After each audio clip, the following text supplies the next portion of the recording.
Hey, this is Hal Hester. I'm the pastor of Vineyard Christian Church, and this is our podcast. I want to thank you for joining us today. I hope this message inspires you, builds your faith, and gives you perspective on how God is moving in your life. Please enjoy the message. All right. Well, this weekend is anniversary weekend. You probably didn't know that, but 7 years ago, this weekend, we had our first public service. We had been just gathering in a home, and 7 years ago, 3 blocks south of here, we're at 375 now, down at 679 Broadway. On Broad Street, we gathered for the very first time 7 years ago. And so God has been doing some really exciting things, and I'm grateful for all that He's done. In fact, next week we're going to start a new series. It's a 3-week series called Love God, Love People, Pass It On, based on our purpose, our mission statement. And I'm going to be talking to you about some things that where God is going to be doing through us and in us over this next year, and ways that you can participate in that. So I'm excited about that. And as well, when we were down there at that place, we started a tradition. You can see back here our cross wall. We had a cross wall back there. And that largest cross is the symbolic of our church family. And then each of the smaller crosses is symbolic of our church families that are part of us. And so each family has chosen a unique cross to fit their needs, to represent their family. And this week, Nancy McArdle, she's been coming to the church for about a year, brought her cross to add to that cross wall. She was in first service, so otherwise I would tell you to make sure and greet her. She has purple hair, that's why she brought us the purple cross. So you can't miss her, and make sure and tell her how glad you are that she's decided to make this her church home. Well, with all that said, let's get into Ruth this morning. We're going to wrap up our series in Ruth chapter 4. And as you're turning there, let me share with you a little bit this morning. You know, when I was a kid, when I was growing up, I became very enthralled with the idea of overnight successes, of overnight success stories. And so even as a young person, I began to read biographies of people who were seemingly overnight successes. I remember one of the first ones that made a big impact on me was Lee Iacocca. He had been working for Ford, and and Chrysler was in the tank, about to just disintegrate. And he took over the helm there and turned everything around with the K-car. Now, if you don't remember the K-car, you didn't miss anything. But or maybe you owned one and you know you didn't miss anything. They don't not missing anything. But nonetheless, he turned everything around. And so there was this big story all about him. And they did a biography. And I remember as a kid, I sat and I read that really thick biography, cover to cover, all about the things that he had done and how he had gotten there. And it was very exciting to me. As well, later on, I got into music and was managing some bands. And one of my favorite things is whenever a band would come to town that was like seemingly an overnight success, you know. And so I would, because I was managing bands, one of our bands might be opening up for them or something like that. I would be backstage and I would get a chance to meet some of these superstars who, risen overnight and usually disappeared the same way. And but one of the things as I was talking to them, I would always ask them about how they became an overnight success. I also remember as a young person when DeLorean motor cars came around, and like seemingly overnight this motor company, appeared and then almost as quickly disappeared. And there's a lot of, politics around that too. But nonetheless, maybe your only memory of, a DeLorean is that you saw Back to the Future and you saw that gold-winged car and all. Maybe you owned a DeLorean motor car, but as you know, they disappeared almost as quickly as they came on the scene. But what I learned through all of those conversations and through reading those biographies is that nobody, not one of them, was actually an overnight success, nor were they an overnight failure. That in truth, that the foundation for their success and also for their failures was laid down long before that great rise or that great crash, sometimes both. And what I learned through that was that really it was the sum total of the things that they did day by day, of the person that they were becoming all along, that either, propelled them to great success or brought them great crushing, defeat. And I'm reminded of that, saying that says, Rome was not built in a day. Well, neither is your success or your failure. In fact, it's not the result of a single moment. Instead, the reality is it's built on the long road of obedience in the same direction that brings us to that place of either great success, great failure, or tells us, people around us, who we are. Now, what we've seen over the last few weeks as we've been reading here in the book of Ruth is that legacy is not what we build in an instant of heroism or something that we gain in a moment, but rather it's the actual, the outcome of the way that we live our lives. Legacy is the sum of who we are, how we treat persons, and the way that we live our life. A legacy can be good in the case of where we know of great successes. A legacy can also be bad, of where, maybe the history of a family or of your personal history could be tainted by just bad decision after bad decision that leaves us in a bad place. So everyone leaves a legacy. Whether that is a great legacy or a bad legacy, everyone leaves a legacy. And that legacy is the evidence of how we live our lives in the midst of love and loss. With that in mind, we're going to look at Ruth chapter 4 this morning, wrapping up this book, this study. And so if you want to join me there in Ruth chapter 4, I'm going to be reading from the English Standard Version. Please follow along in whatever translation you have, because the one in your lap is my favorite, because that's the one you're reading. Ruth chapter 4, beginning in verse 1, and we read, "Now Boaz had gone up to the gate and sat down, and behold, the Redeemer of whom Boaz had spoken came by. So Boaz said, 'Turn aside, friends, sit down here.' And he turned aside and sat down, and he took 10 of the elders of the city, and he said, 'Sit down here.' And so they sat down, and when he said to the Redeemer, 'Naomi, who has come back from the country of Moab, is selling the parcel of land that belonged to our relative Elimelech. So I thought I would tell you of it and say, buy it in the presence of those sitting here and in the presence of the elders of my people. If you will redeem it, then redeem it. But if you will not, tell me that I may, for I know there's no one beside you except me to redeem it, and I come after you.' And he said, 'I will redeem it.' Then Boaz said to him, 'The day that you buy the field from the hand of Naomi, you also acquire Ruth the Moabite, the widow of the dead, in order to perpetuate the name of the dead in his inheritance.' The Redeemer said, 'I cannot redeem it for myself, lest I impair my own inheritance. Take my right of redemption yourself, for I cannot redeem it.' Now, this was the custom in former times in Israel concerning redeeming and exchanging. To confirm a transaction, the one drew off his sandal and he gave it to the other, and this was the manner of attesting in Israel. So when the Redeemer said to Boaz, 'Buy it for yourself,' he drew off his sandal. Then Boaz said to the elders and to all the people, 'You are my witness this day that I have bought the land from the hand of Naomi and all that belonged to Elimelech and all that belonged to Chilion and to Mahlon, also Ruth the Moabite, the widow of Mahlon, I have bought to be my wife to perpetuate the name of the dead in his inheritance, that the name of the dead may not be cut off from among his brothers, and that from the gate of his native place. You are my witnesses this day.' Then all the people who were at the gate and with the elders said, 'We are witnesses. May the Lord make the woman who is coming into your house like Rachel and Leah, who together built up the house of Israel. May you act worthily in Ephrathah and be renowned in Bethlehem.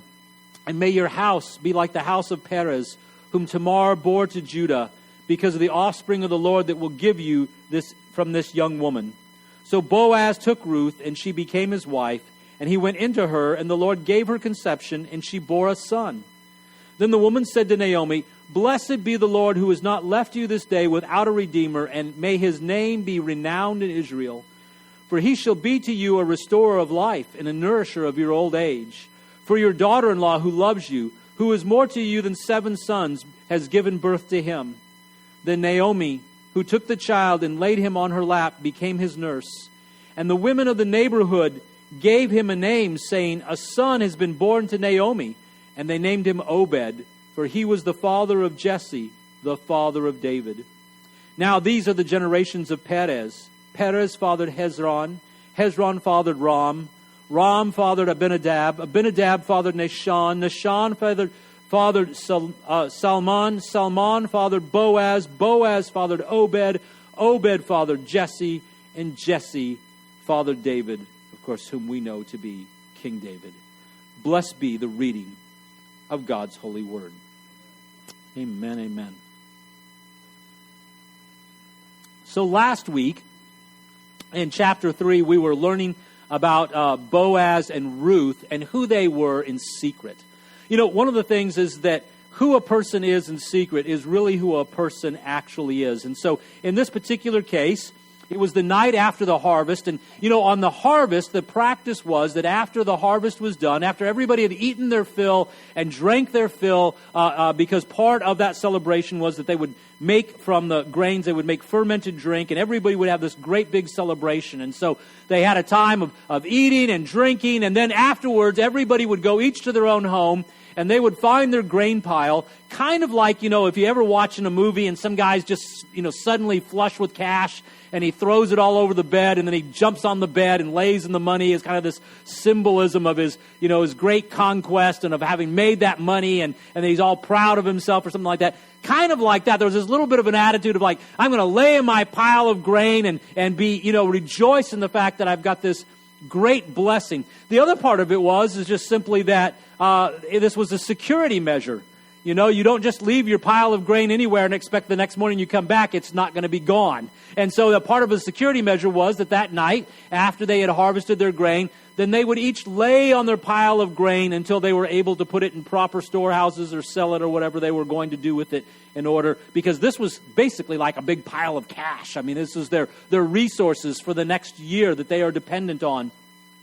And so Boaz is there, and in the middle of the night, Naomi sends Ruth there to find out from him so that she can approach him in secret. Every other time she's approached him, it's always been in a very public setting with workers around and things like that. And he said, look, it's time for you to go to him in the night, and when no one else is around, after he's had his fill, after he's hung out with his buddies and done all his braggadocio and all that kind of good stuff that guys like to do, he said, I want you to go to him in the quiet of the night and lay down there with him and wait for him. And when he recognizes, when he notices you, I want you to tell him that you want him to be your Redeemer. So she does all that, and then as she speaks to him in that covenant language that he used in Ruth chapter 2 when he said that his prayer was that God would spread his wing over. In other words, he was using this covenant language to say that I pray that the God of Israel, that though you are a Gentile from Moab, that the God of Israel would enfold you into his people, that he would spread his wings over you like a mother hen covers her chicks and protect you, that he would provide for you, that he would make your way, that he would be your Redeemer. And so in that moment, she's saying to him there in chapter 3, look, I agree that God has been good and he's blessed me. And, you know, the truth is that the person who God has used to bless me is you, Boaz. You've been the one. And so what I'd like you to do, would you spread your wing over me and protect me? Would you be my kinsman redeemer, is what she's saying. She's not exactly proposing to him. She's just simply saying to him, if you were to propose to me, like, I would like that, you know? And in that moment, he's like, wow, this kindness you've done to me is greater than all the other kindness. In other words, what he's saying is that I've seen you work and I've seen who you are, and you're this beautiful young woman, you're a young widow, and you could have anybody you wanted. But you have looked and shown favor toward me, and he's honored by her response to him. He says, this is a great thing. He's highly honored. And so even as he tells her how greatly honored he is that she has chosen him, though he's an old bachelor. He's been at this a while. He's an old bachelor, and why would she take notice of him? She's young, she's beautiful, she's a hard worker. Of course, she's also a Moabite, but that's beside the point. At this point, all he sees is her favor, what the great thing he thinks about her. He's not thinking about how somebody else might not want to marry her because she's a Moabite. He's just noticing her for her beauty and her strength and all of her great qualities, and he says, wow, that means a lot to me that you would want me to be your Redeemer. So he says, listen, that really, I'm excited about that, but here's the deal. There is someone else that's first in line. And so what we have to do, I've got to give him the shot first. I've got to so if he would redeem you, then blessed be the Lord that we did the right thing. But if not, then I will be the one to redeem you. And then as a show of good faith, because he had confidence that he would get the opportunity, he gives her an offering to take back to her mother-in-law, to Naomi. Now, I've had people try to, distort what happens here in Ruth, and they're saying, well, he came to her in the middle of the night and he uncovered her feet. That's just a euphemism for that, they had sex, and then now he's paying her for the sex or something like that. And nothing could be further from the truth. Nothing could be further from the truth. Instead, what's happened is that in the secret of the night, when nobody else was around, he brings up, he says, yes, I want to be your Redeemer, but he points to the law of the Lord. Now, he doesn't say, hey, the law says this, and that's what I have to do, or something like that. It's just that Boaz is the kind of person who all along, we've seen through all 3 chapters, that he's continually trying to do what the Lord wants him to do, to walk in accord with the law, to do the right thing. He doesn't have to say, well, I would do that, but I'm a Christian. And, and then the Bible says this, and so, I just can't do that. Exposing the truth of the heart that says, I really would do evil, but I don't want to get in trouble with God. But Boaz isn't like that. See, there's not a dissonance between who Boaz is and the law of the Lord. And so he doesn't have to weakly lean on something because his heart isn't given to wanting to do evil and finding excuses for why he can't. No, he just simply says, look, this is what we need to do because it's the right thing to do. It tells you a whole lot about the character, the person of who Boaz is. See, there's nothing weaker than when a Christian says something like, well, I can't do that because I'm a Christian. Can I just tell you that you may have stood the test in the moment, but the truth is you revealed your heart when you said that the only reason you're not doing it is because you're afraid of the law of God. You're afraid that you will be found out. You see, what he was doing is he was speaking out of the character of who he was, so he didn't have to have an excuse. He didn't have to say, boy, I would do this wrong thing. I would do this illegal thing. I would have sex with you if I wasn't a Christian. I would steal your money if I wasn't a Christian. I would take this shifty deal. I would do this underhanded thing if I wasn't a Christian. No, he just simply says, the right thing to do is this. And if he would redeem you, then bless him and bless you. But he wants to redeem her. He wants to redeem her, and he wants this to happen. And so he says, in good faith, to show you that I'm really being earnest, here is a down payment. Here's the deposit for the land. You take this back to Naomi so that she will know that I am acting in good faith. I'm giving her a deposit saying that it is my intention to redeem the land, to redeem her, and ultimately to take you as my bride. It's a powerful statement in that. And so we find out who they are in that secret moment when there was opportunities. She could have done certain things. He could have done certain things. And yet when no one was around, their integrity was still in place. And they honored God and they followed the law even when it was against their own desires, but never having to say, well, I would do this thing if God didn't say. No, he said, we must do the right thing. And he followed the protocol of the law and did what was right by the Redeemer. Now today, we're taking a look here at these events, and we consider that Boaz, here in this last chapter, is again doing the right thing by going to the first Redeemer. So he goes out into the land. And I want you to remember to yourself that Bethlehem, sometimes when we think about Bethlehem, because we've heard the stories of that Jesus was born in Bethlehem, that King David was born in Bethlehem, sometimes in our mind we have this grandiose idea about Bethlehem.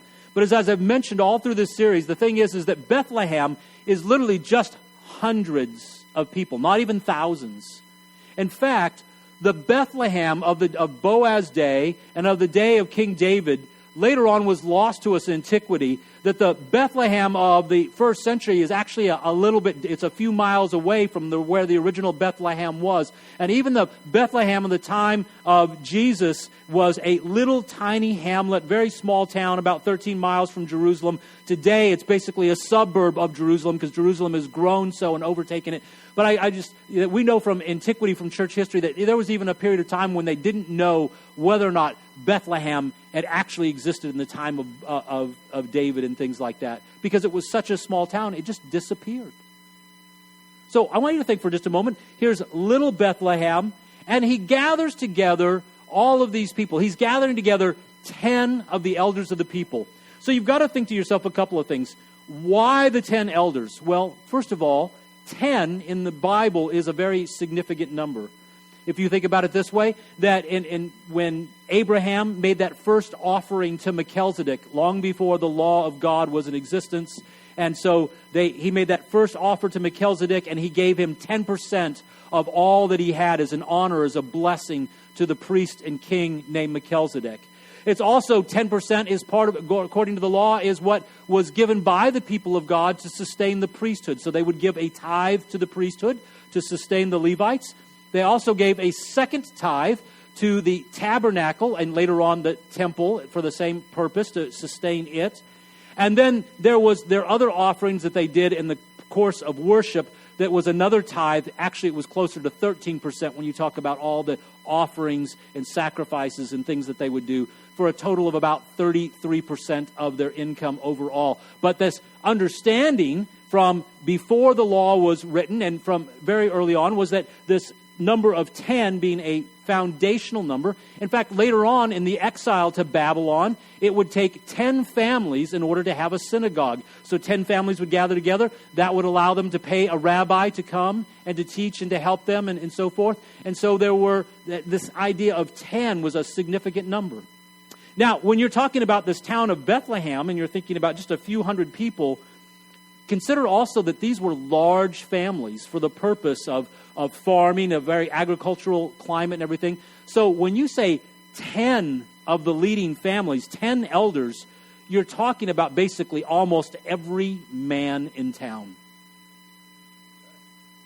So he's basically calling the whole town to come together as witness of what he's doing there that day, to make sure that he's wholly accountable before everyone before him. But then he also brings aside his relative there that he's related to through Elimelech, and he sits him down and he explained to him, and he says, hey, our relative Naomi, our relative because of Elimelech, she is in need of redemption. You know what's happened. You know what she's been through. And here it is. It's right after the harvest. So everybody is flush with cash, if you will. You know, there's times in life when you want to do something, but you may not have the resources. But everybody at this moment, this is the wealthiest they have all been in 7 years. Remember, there had been a famine in the land of Israel. This was in the time of Judges. At the end of Judges, it says, and everybody did what was right in their own eyes. And so the hand of God's judgment has been against the people of Israel for 7 years and a great famine. That's why Elimelech and Naomi and all their family originally went to Moab.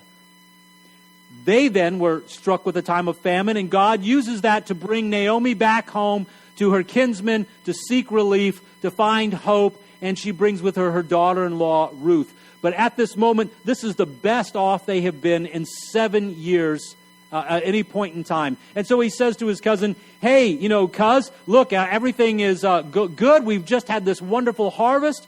And so Naomi is here. She's come back, and she needs us to step up to the plate. Now, what you don't know is that in the Old Testament law, there are very clear guidelines on how you're supposed to take care of your family and the expectations. Part of it was that when God gave the land of Israel to Israel, that in that land parcel was given to you, and it was yours forever. It belonged to your family forever. So it could only actually be sold or redeemed by a family member.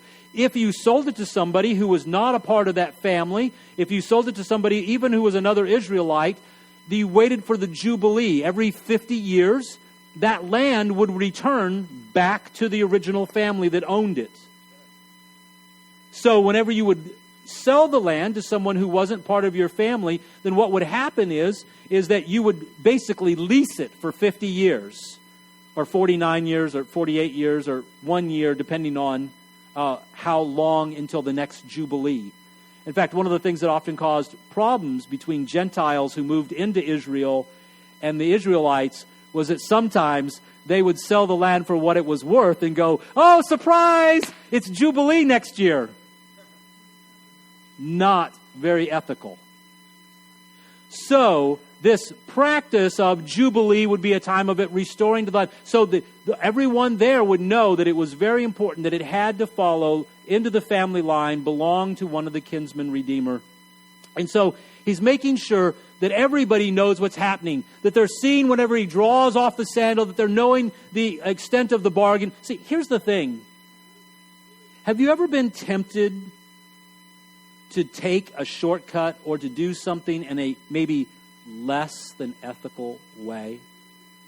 You know, I can think of times like maybe when in the process of buying a house or something else like that, or making an agreement, and someone would say, well, you know, if we do this and nobody catches it, nobody will know a thing. And I can remember thinking to myself from very early on that was a really bad idea, because I didn't want to constantly be looking over my shoulder wondering if I might get caught later on. See, just because you didn't get caught in the moment doesn't mean it can't catch up with you later anyhow. One of the things whenever I was working on my doctorate degree, and they told us, you know, it's really important that you keep track of all of your research so that you can prove that you've done this work yourself with all integrity. See, while I was in the program, there was a man who had written his dissertation 10 years earlier. And someone was doing some other research, getting their doctorate degree, and discovered that his dissertation was almost word for word lifted from someone else's dissertation. They called him in, and they called an accreditation committee from the Southern Association of Schools and Colleges, North Central Association of Schools and Colleges, and they set a review board, and they started going over everything. And he kept saying, no, I really did this research. And they said, prove it. Prove it.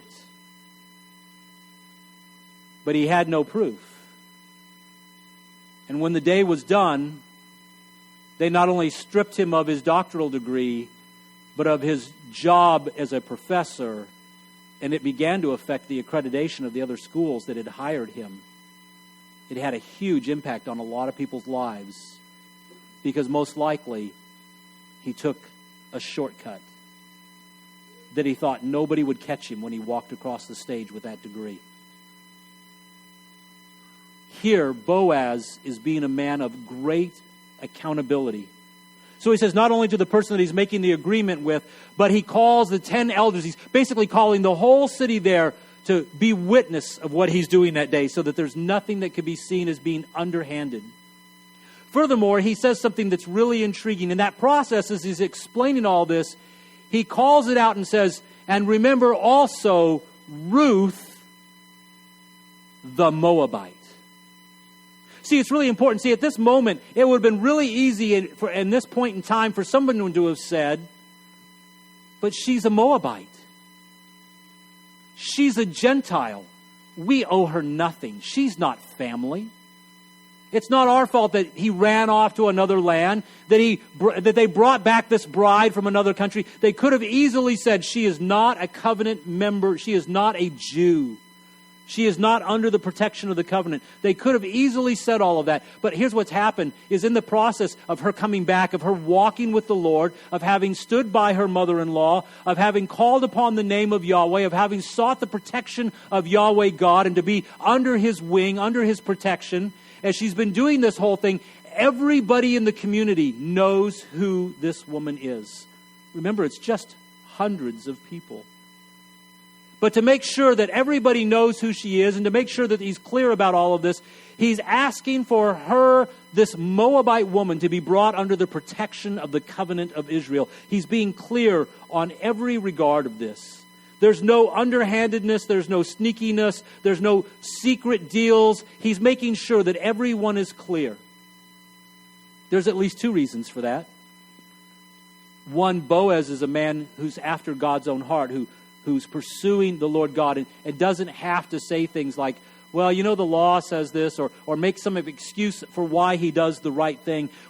Remember when Ruth came to the field for the first time and was gathering gleanings, that this was their first good harvest in 7 years. Can you imagine? I mean, wouldn't it have been easy to have said, well, you know, I know I'm supposed to tithe, but, we've had 7 hard years, and I know I'm supposed to do these right things that are right by the poor, but, we need to take care of ourselves first, and then we'll get around to doing what's right by the Lord, or something like that. I mean, there's all kinds of justification, but instead, what they knew about Boaz is that he was the kind of man who did what was right when it was convenient and when it wasn't convenient, so much so that even his hired hands in the field knew before he ever got there that they would want to make room for her to glean in the field.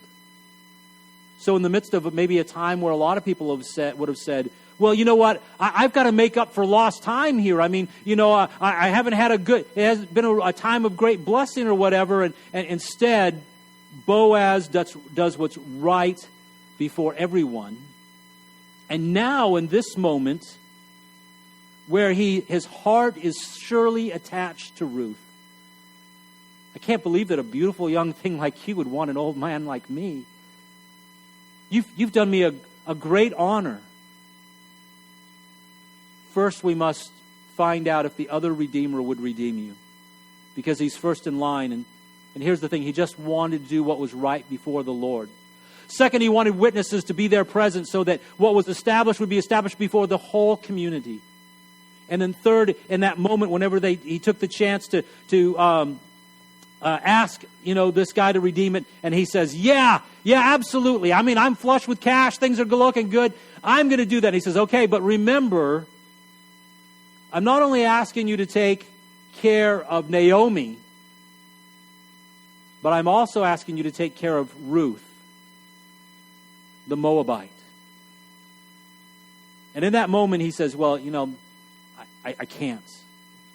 I can't do that. It would affect my own inheritance if I do that. So in that moment, he passes the opportunity to Boaz to redeem her. And Boaz, flush with the cash of all of this, great, having the opportunity, he seizes it instantly. And not only does he make a declaration before the whole of the city of his intent, not only does he do this all above board so that no one can say later on, hey, that was a sneaky deal, the way you didn't mention that Ruth was, a Moabite, or boy, you didn't say that that there was this other, advantage to it, or you didn't say that you wanted to marry her, or all the other things that people could have slipped in later on and called into question. No, he's got all the witnesses of the city that there could be. So that what is said and done is being said and done in front of everyone. There is no question about his ethics. Secondly, he's making it very clear she's a Moabite, and there's every reason for them to not want to do this for her. And what he's clearly asking for of the people of Israel is, will you, along with me, bring her under the protection, the covenant protection of Israel? One of the films that I enjoy quite a bit at Christmas time is, have you ever watched The Nativity? Anybody ever watched the film The Nativity? One of my favorite scenes there is that after Joseph has agreed to keep Mary, after he's heard from the angel and he knows that what's conceived in her is the Holy Spirit, they're called to do the census and to go back to Bethlehem. And so they're getting ready. They're walking out of town. She's riding on the donkey, and everyone is giving them the stink eye because they think they've been fooling around before they were formally married, right? And so everybody's looking at him, giving him dirty looks, and he goes, they're going to miss us. And he's saying it tongue-in-cheek. He's like being funny because everybody has got nothing but contempt for them. Can I just tell you that in a little town of hundreds of people, everybody knows who Ruth is. Everybody knows she's a Moabite. Everybody knows that she's outside of the covenant relationship. And if he had just simply married her, she would always be that Gentile woman. What he does in bringing her before those 10 elders is not only is he saying, look, I am willing to redeem Naomi, and I'm going to take care of her and all that she needs, but also I'm asking you to recognize Ruth is a covenant member of this community. I am willing to spread my wing over her. I'm asking for you to recognize her as a follower of Yahweh God. I'm asking you to not talk behind her back and say things in a town of a few hundred people. I'm asking, do you recognize that in my redeeming this land and redeeming Naomi, that I am also redeeming Ruth? And in that moment, with everything clear before everybody, when everybody knows what is exactly what's going on, they speak this word of blessing over them. May she be to you like Leah and Rachel. Leah and Rachel were the wives of Jacob. That the 12 tribes of Israel descended from those two women.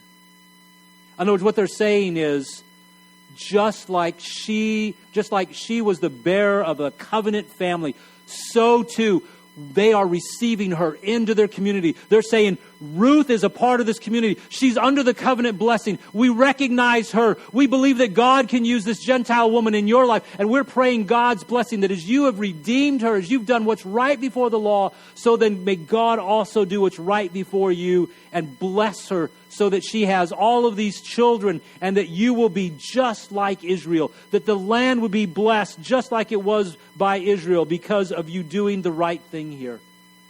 And so he's made it clear that he's done nothing underhanded. And he's made sure that she's welcomed into the community of believers, that she's taken care of. You know, in the midst of all of this, one of the things that I think is interesting in this whole thing is that I've had people over, the time of going through this have asked the question, well, he did that whole thing where he offered to let the first redeemer have her. Do you think that maybe he really wasn't that into her? Or maybe, was he trying to get rid of her, Do you think that maybe he just wanted the land and not her? Or he was just trying to be a stand-up guy and he didn't mean it or whatever else? And here's the thing I know, is that in the midst of this, that one, he did it in a very public way to make sure that everything was above board. Two, that he made sure that she was in that covenant community. But second, here's the third thing is that he was very clear to her on that night. You've done me a great honor. You've done me a great service. You've spoken blessing over my life by welcoming me in, by telling me that you want me to be the one that would redeem you.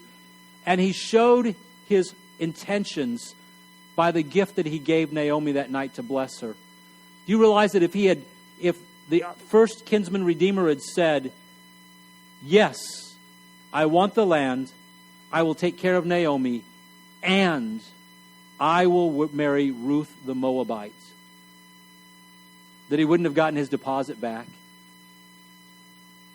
You see, he showed with his full heart who he was, why he was doing it, and that he was upholding the law because even though his heart wanted certain things, he was determined to do what was right by God, because the greatest thing in his heart was not the passion of the moment, but in living in accord with the law of God, in doing what was right. That no one is exempt from being, used by God or doing the right thing simply because I've got other plans or there's things I want. And here's the thing. When you look at these great plans that God had in mind, remember Naomi. Just a housewife. Just a housewife, right? And yet, because of the impact of her life, she lays a foundation in her home, so much so that Ruth, a Moabite, begins to love and to honor and to worship the one true God, to worship Yahweh. They had plenty of gods in Moab. They had plenty of other ways that she could have worshiped. There were plenty of opportunities for her to go back. And even in this most difficult of moments, when she would have been justified to go back, here's the thing. She followed her mother-in-law. She followed her mother-in-law not just to any place, but to a land that was hostile to her. And to a land whose identity was wrapped up in the relationship with Yahweh God. She's going back to a land that had been in a time of famine, not a time of great feasting. It just so happened that there would have been great blessing where God had prepared the way, making it good for Naomi to go back and to be taken care of by her family. God was making provision in a way that they had no anticipation or understanding, just being in the land to the south. Naomi was just a housewife. And in the midst of that, she sets things in motion by her following after God and by loving God, so that even though in that first chapter we read that she said, "Call me Mara because I'm bitter, because I've had this terrible time and God's hand seems to be against me." Have you ever noticed that in the rest of the chapters, she's never called Mara? Even though she tells them, "Call me Mara," because she speaks out of a sense of a broken heart and pain that she's going through, that the rest of the time that everybody calls her Naomi, that everybody recognizes her for who she is. And as we close out the book of Ruth, we see that she's still known as this woman Naomi, not as Mara, because the reality is that her life is not defined by one single moment of grief or by a bitter word spoken or by her hurt or her pain in an instant, but by the character of her life, the kind of life that brought her daughter-in-law to leave her own land and to follow her mother-in-law, to take the name of Yahweh God as her God and to walk with them the rest of the days of her life. But Naomi's just a housewife, right? She's a housewife who could have excused herself in the loss of her kin. She's a housewife who could have rejected her daughter-in-law because she's seen her as a burden. But she loved Ruth, and in the midst of her loss, treated her rightly and with dignity without making excuses out of her pain. And then there's Ruth. Just a widow, right? Just a widow from a foreign land. Just a widow who's lost everything in her youth. It would have been really easy, and no one would have blamed her if she had stayed in the land of Moab.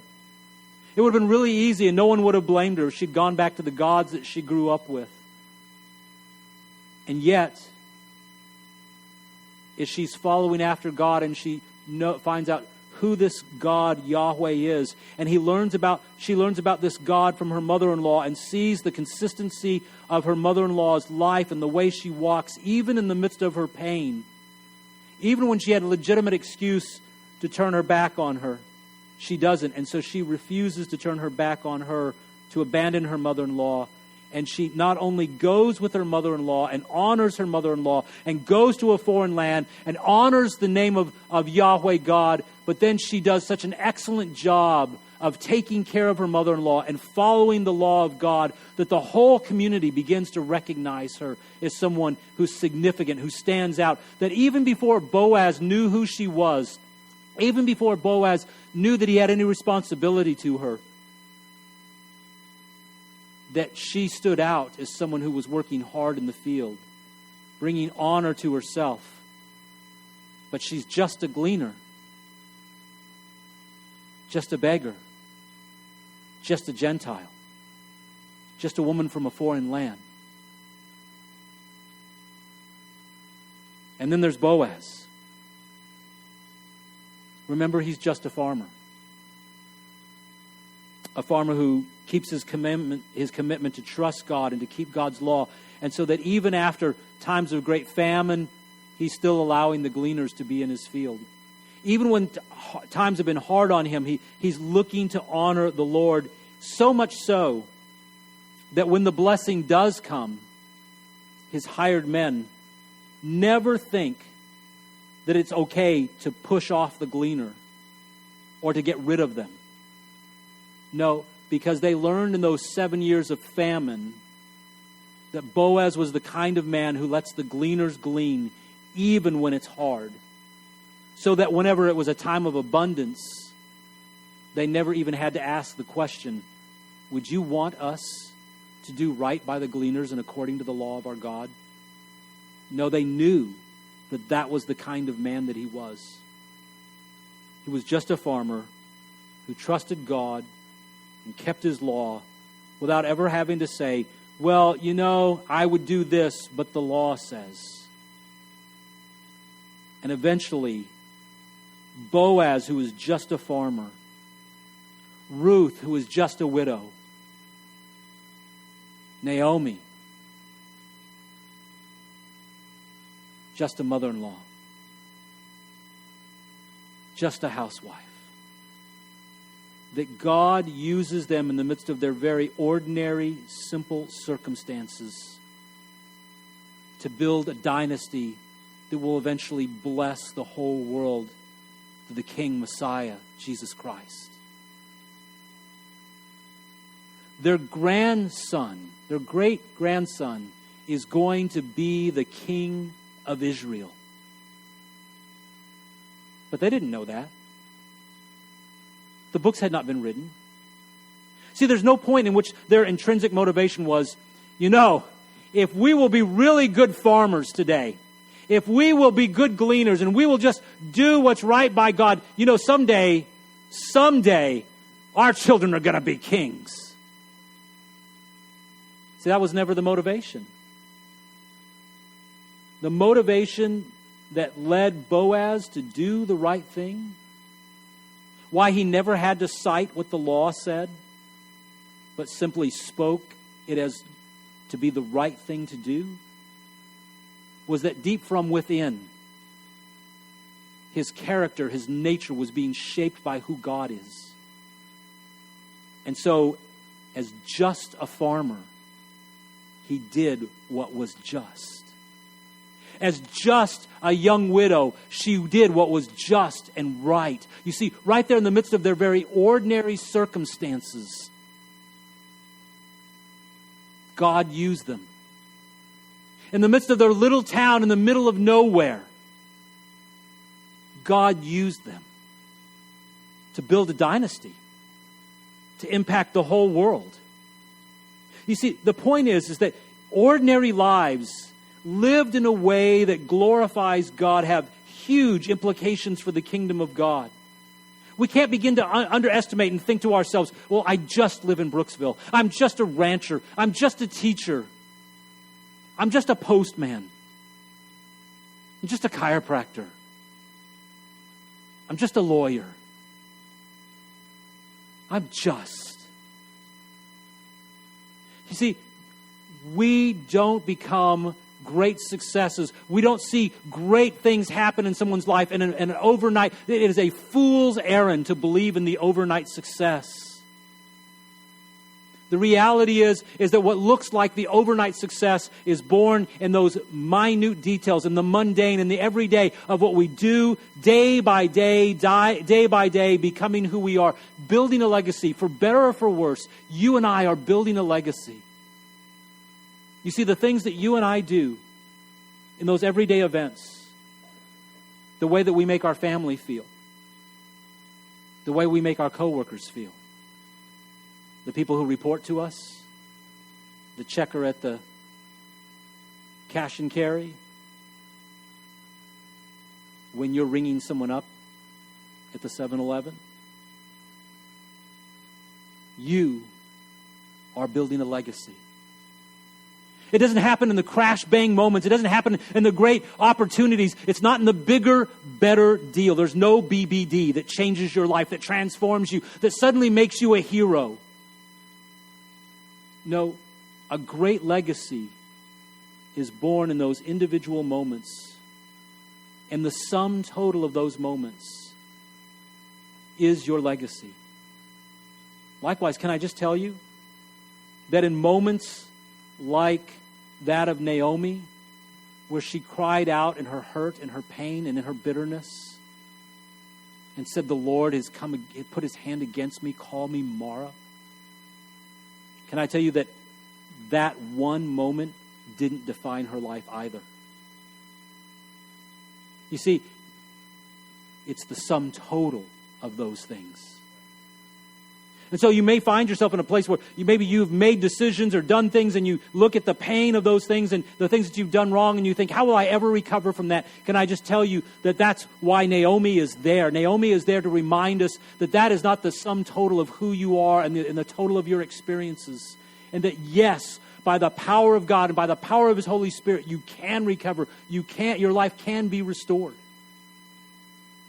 Likewise, Ruth doesn't become the grandmother of kings. Boaz doesn't become the grandfather of kings and a single heroic moment and doing the right thing at one time.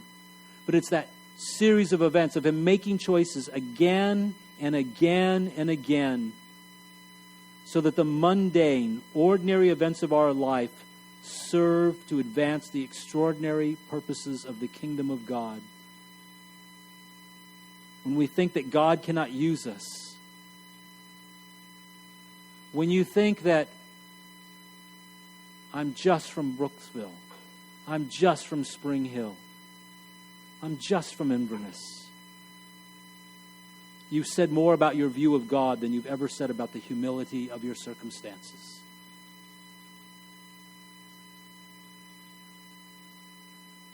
In the midst of your everyday events, who you are, how you make people feel, in the midst of love and loss, you are building your legacy. Let's stand together.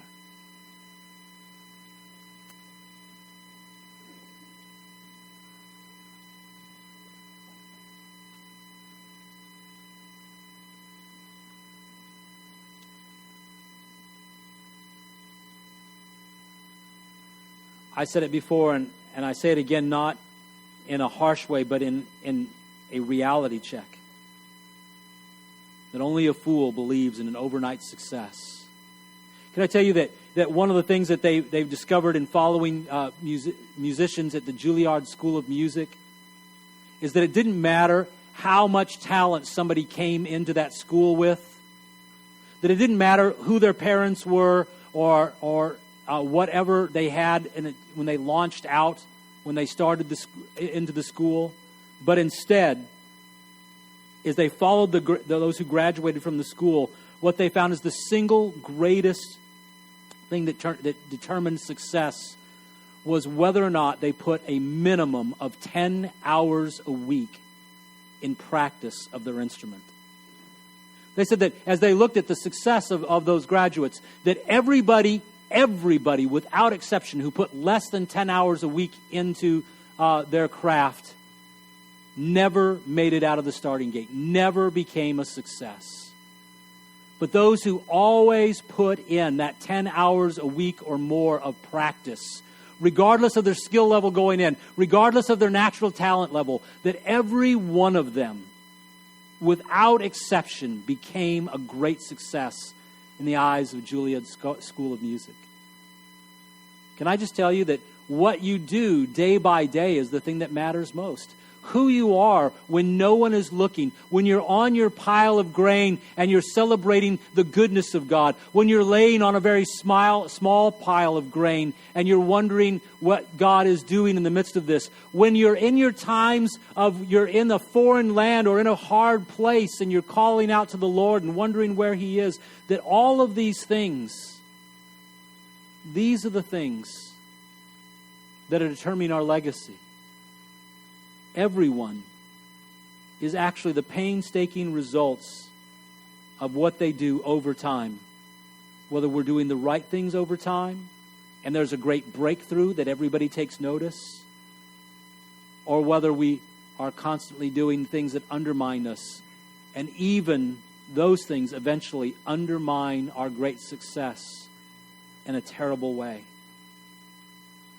So let me ask you, in the midst of love and loss, in the course of the ordinary, everyday life, who are you becoming? What legacy are you laying behind? What foundation are you laying for a legacy? What will be said about you when all is said and done? What steps are you taking to get there right now? For some of you, just staying on track, one of the most important things you could do is just maybe get into a life group or something like that. Can I just tell you that one of the great things about a life group is you begin to do life together and connected to other people, and you hold each other accountable, and you pray with one another over the ordinary events of life and do life together. For you, maybe the road to success is in those simple everyday things, and joining a life group might be a great way to get you started. For others of you, you're here today and you found yourself in a Mara kind of moment where you've cried out against the Lord and you've been angry at Him, and even now you're thinking that all is lost. Maybe it's something just as simple as that New Year's resolution that you've already given up on. You've seen your failures and you just want to beat yourself up over those things. And can I just tell you that the first day of your resolution is today. It will be tomorrow as well. And the day after that, and the day after that. Can I just tell you that everything that I've been successful at in my life, everything that I've been able to attain, has not been in that I did it all perfectly.